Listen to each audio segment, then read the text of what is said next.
Hey, we're rolling into spring 2024, and tonight it's bull night. From Agri-Gene, we're going to cover off some of our latest young AI sires. But what we do each year is we drive around the country and talk to producers from all across Australia and the world and talk about what their demands are from their sires. So what we've done with this team of bulls that you'll see tonight, and what you can find in our latest Agri-Gene catalogue, is a team of bulls that we think really fits those demands. So come along for the ride and let's dig into them. We're going to whet your appetite with a bull you haven't even seen yet, but those of you that did join us at Holbrook earlier this month, you might have caught a glimpse of him, a bull called Rennie T17. Pedigree needs no introduction, well-proven bull, but he's a bull by Muginilla Quinella Q33, who's a bull we acquired a few years back.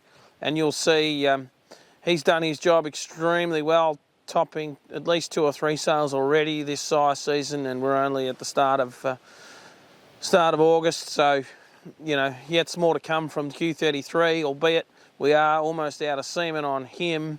This son is something we think we can really move forward with when he's backed by a cow as deep as the Rennie H414 cow. A cow that we all know, famous sons of, is Rennie L519 and L508, amongst a couple of other daughters there at Rennie that have gone on to produce a couple of sons that have probably gone into studs already. This T17 bull, though, outstanding individual when you look at his heel depth. Gets right up on those heels. You can probably see that in the video, moves around quite well. A bull that has been used and worked a bit, so hard to get some footage of him just yet, being a young bull, already done a swag of work there at Rennie and retained in stud this bull at Rennie. So there's more to come from him, no doubt, as the spring rolls on and he gets a bit more nick. We'll post you up some footage as soon as we get it of him that's a more condition you'd like to see, but we have faith in this bull. He's really deep in the twist when you get behind and thick through his thurls. A bull that carries himself really well, a proud sort of a bull. So phenotypically, we think this bull ticks a lot of boxes, and I think you will admire him as well. Just like his sire, Q33, they had a lot of muscle and capacity to them. Keeping that mature cow weight in check, of course. This is a young bull. T17 has a good early gestation, calving ease and birth weight that can see him used on heifers. Plenty of growth, huge GMA over 14, and fats are in check there, over 4 marbling. Just a pretty straightforward free kick bull for those guys trying to breed some sons that want to go on and meat and potatoes bulls in those bull sales. So okay, we're up here near sunny Holbrook, and we're just here with Chris Saunders from Precision Breeding. And Chris has just recently come back from New Zealand. There's a couple of New Zealand bulls we needed to cover, and I thought, well, what better way to get a more independent probably view than someone like Chris? So we won't hang around. We'll jump into a bull that had an exclusive on the last couple of years. It was a couple of studs. Millwilla, Millamara, Alpine and Canamble have all had a bit of an exclusive on this Tomate Roy bull, a New Zealand bred bull that they sort of dived into, and they'll have sons coming up in their sales. But tell us a little bit about the bull, the Tomate Roy bull, Chris, can you? Yeah, he's a bull that obviously we've been AIing with in a couple of the programs that I'm affiliated with, and we're seeing their first calves obviously being weaned for most of them. The earliest ones are come out for sale in this spring selling season, and there's some very positive reports on those cattle.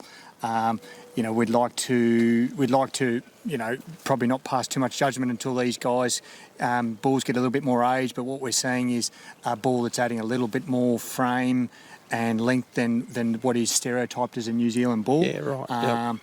Probably a bull that can handle getting used on some more moderate medium frame cattle, and adding a bit of lift, because he does have a bit more frame and length in his pedigree. So. Yeah, and the bull himself, does he represent a bit more frame than you expected when you saw him? Yeah, I think from the feedback I got when the bull was contracted with these guys, is that he was probably a bull that was more moderate in frame and thick in fleshing, and probably what he's done is as the bull's matured, he's continued to stretch out and grow, which has probably meant that what we've seen in the earliest bulls getting sold over there was a bull that was probably more in a breed average frame over here. So Yeah. I think in time he probably won't be just pigeonholed as a bull just to use on those extreme frame cattle. I think he'll be probably a bull that can be used on those more moderate frame to actually add a little bit of length. Yep. Yeah, and probably brings diversity of pedigree too, Yeah. and some other traditional things that we expect from New Zealand. Like, tell us about feet, temperament, hair type. Yeah, the bull, the whole program over there, they were focused on feet. So we're feeling reasonably comfortable with what we've seen on the bull's feet. The bull moves quite freely, docility, looked very positive, and had a pretty good strong head and muzzle, which what you'd expect if you're going to go down the New Zealand route in breeding. Yep. And you did see some 2-year-olds over there as well, did you? Yeah, we saw around about 8 to 10 bulls that were a rising 2-year-old coming into their selling season, and those bulls just sat right in the middle of the sale. They were just good, honest bulls.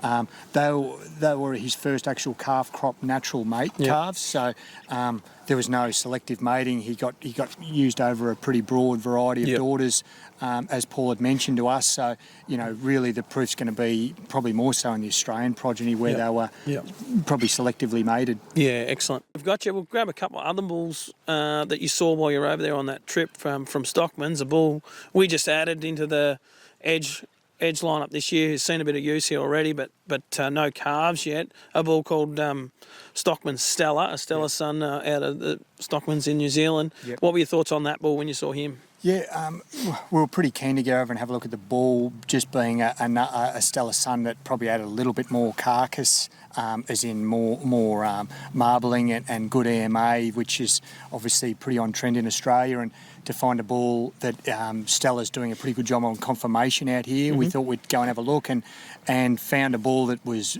pretty sure-footed. We were really comfortable with the foot structure on the bull, very typical of what you'd expect to come out of New Zealand. Docility on the bull himself looked really good. We were fortunate enough to see the bull's dam, and she was a nice free-moving cow, a cow with enough frame. So it definitely she wasn't a small cow. She stood over a lot of ground. If anything, we'd probably want to just tidy her up a little bit on through the head. A very superficial trait, but the cow was just a little bit longer headed. So I'd probably recommend, and we saw that in the bull, probably use him on just something with a little bit shorter headed and wider muzzled. She wasn't narrow muzzled, but just for those guys that probably wanting to a real New Zealand headed cattle, you'd probably aim to use him on something along those lines. Yeah, okay, yep. Yeah, right. Well, that's good to know. I mean, it's the bull's a heavy calving ease bull too, and I'd expect to see some more use on heifers, given his performance on paper and maybe what we heard from Stokeman's, really good reports on their calving ease out of their heifers there. But no, I think there's more to see from that bull. He's got a bit to offer the industry with a good spread of performance and a phenotype that we pretty well like, I think, especially, again, ground level and then showing a bit of shape, you'd have said, the calves. Yeah, like the female portion especially, you could see a lot of depth of rib. They were nice, well-made heifers, sort of an earlier maturity pattern, which you could see that in the bull himself, and we've seen that in Stella in Australia as well. And again, we're probably looking at this bull as trying to get similar to a Stella, but just a little bit more added carcass performance, and that's probably why we targeted this bull to go and have a look at. Yeah, good one. Well, while you were there, you saw another bull that we've actually been selling for over 12 months, but and there is some sort of yearling progeny on the ground here now, a bull called Stockman Solution. Tell us a little bit about, I haven't actually had the opportunity to go and look at him yet, but you saw him in the flesh over there as well? Yeah, we were fortunate enough to see both the dam and the bull, and he was a bull that was tied up by Damien Gommers at Mandain, right. and everyone in Australia in the Angus breed knows Damien's putting together a pretty good battery of stock together, so we were pretty interested to have a look at what he'd bought into, and the bull's dam was super impressive. Nice black cow, heaps of width through the muzzle, stylish cow, a little bit of frame too. Walked on pretty good feet. You could see why he was attracted to the bull physically, and again, resilient, the sire of. is a bull that's getting heavy use, so the performance and output side of solution also married into what we're looking for. Yep. So, the bull was quite impressive. Good amount of length in the bull. Walked on a pretty good foot. The EBVs, the bull's been out here for a while now. Yep. Super calving ease, so there's no point sort of looking at his EBV profile. You can all see that. They were born super small, was the feedback over in New Zealand. Yep. So feedback here much the same. Those calves are born early, and maybe we don't see them at weaning like we should, but they are early and light at birth, like a minus birth weight bull, I think. So guys are telling me though, once we get past that weaning stage, they're really starting to fire and come on. So there's a lot to like about that bull from that point of view. That there's going to be weight in them as they get going, and no issues at all at birth. So that's quite good to see. Hair type on the bull? Yeah, both Solution and Stella didn't notice any excessive hair. It's probably one of those things when you're travelling New Zealand, you're looking for it, Yep. and you get a bit blind to all the cattle sort of looking a certain type, but hair didn't seem to be an issue. We haven't seen it in either of them, the size of each of those bulls. Yep. I've inspected both of those, the size of both bulls recently, Yep. and hair's quality Yep. seems to be fine. Yep. And mating flexibility on the Solution bull, like what type of cow you thinking he fits well on? Pretty universal. Like I think just with the calving ease, you probably can target a cow with a little bit more power and a little bit more bone, because the flexibility is there on the Yep. EBVs to do so, and Yep. and the calving ease is also there. Again, he looked like his mother. He was a really black-coated bull with a good strong muzzle, quite free moving. Yeah. So there's options there. Yeah, no, good one. And I think, with his carbon like he's going to use on heifers, stud and commercial alike, I think, going forward. So that'll be good for the bull. Look, Chris, we thank you for your time. It's been good to have a quick discussion with you, and hopefully there's a bit more rain up here near Holbrook, and we'll be up and about in the spring. Very good. Thanks, Rob. Good Thanks on you, for Chris. having me. So, let's have a look at Mainland T221. When I first started to see the original Landfall Mainland sons around at Weir and Angus, Bullock Well and Mandaean, I was like, I've got to have me one of those for our bull team.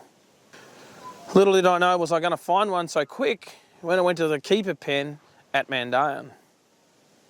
So here we are with this bull T221, a bull that Mandaean used and had all the faith in, and they want to keep him and keep using him, which I can see why. When you look at this bull, he's got an awesome top line, absolutely set rock solid top, and that will help a lot of those older pedigrees where we've given up a little bit to get a bit of that, get some other traits that we wanted. We've given up a bit of spine strength. This bull has that in spades. So Mainland, a bull with solid feet. He's thick, he's soft, moves like a cat. Like this bull moves like some of the bulls we haven't had before. So pretty excited what he can offer. If you miss out on maybe that Statesman bull, I think Mainland ticks a lot of those boxes as well. We finally found a few antagonists to the old adage that marbling meant no muscle. This bull's a 3.7 or whatever it might be this week on marbling, yet he's got shape. Get behind him, watch him move, look at him side on. There's muscle from every way you look at this bull. So Mainland's a bull I like, and I think most breeders will like too. He's already had plenty of use already. We've actually got semen made for New Zealand, so he'll go there in the near future. Plenty of semen on deck. He's a great producer, which gives me even more confidence in the bull. Pretty excited about the depth and the pedigree on the dam side of this bull, so no doubt we'll see a lot of Mainland going forward. T221, get amongst him. Now I want to have a little chat about my boy, Mandaean Reebok. If you want thickness and grunt and consistency, throw all the other bulls away, get onto Reebok. Aptly named Reebok because he looks after your feet, but this bull has power. A serious grunt bull. You can go looking across all the countries in the world and continents, wherever you like, New Zealand, US, Australia. You won't find a bull with this much muscle, and I don't say that lightly. This bull, if you didn't see him up there at Holbrook a couple of weeks back, you missed out. This bull is an absolute treat.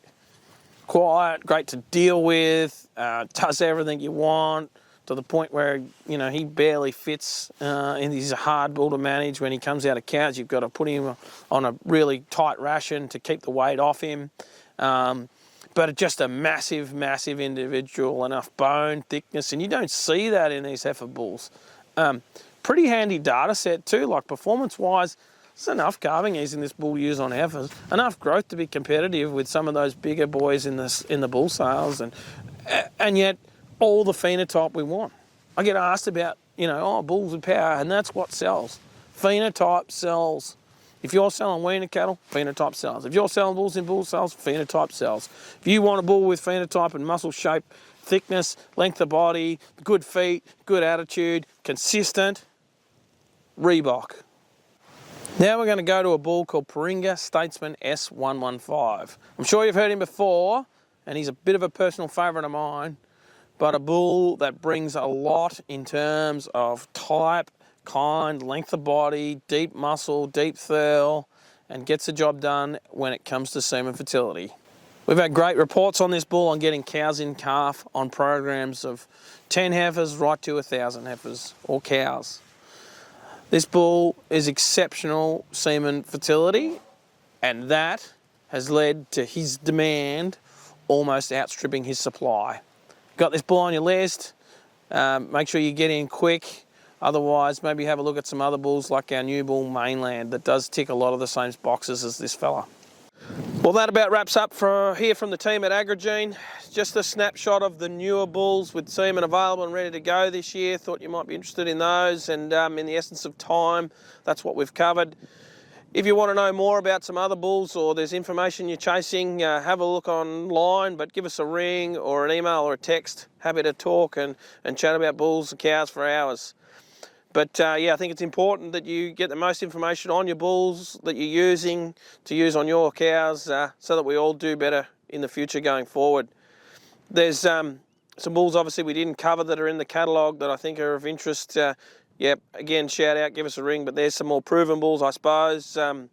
And also there might be a couple other bulls coming up later in the spring, but keep in touch, keep your eyes peeled for what's happening there at the Agri-Gene space. Pretty proud of the team of bulls we've got. Really like what they offer, and I think they cover a broad range of the Angus industry. Happy to talk to you anytime. Thanks for joining us this evening. Good night.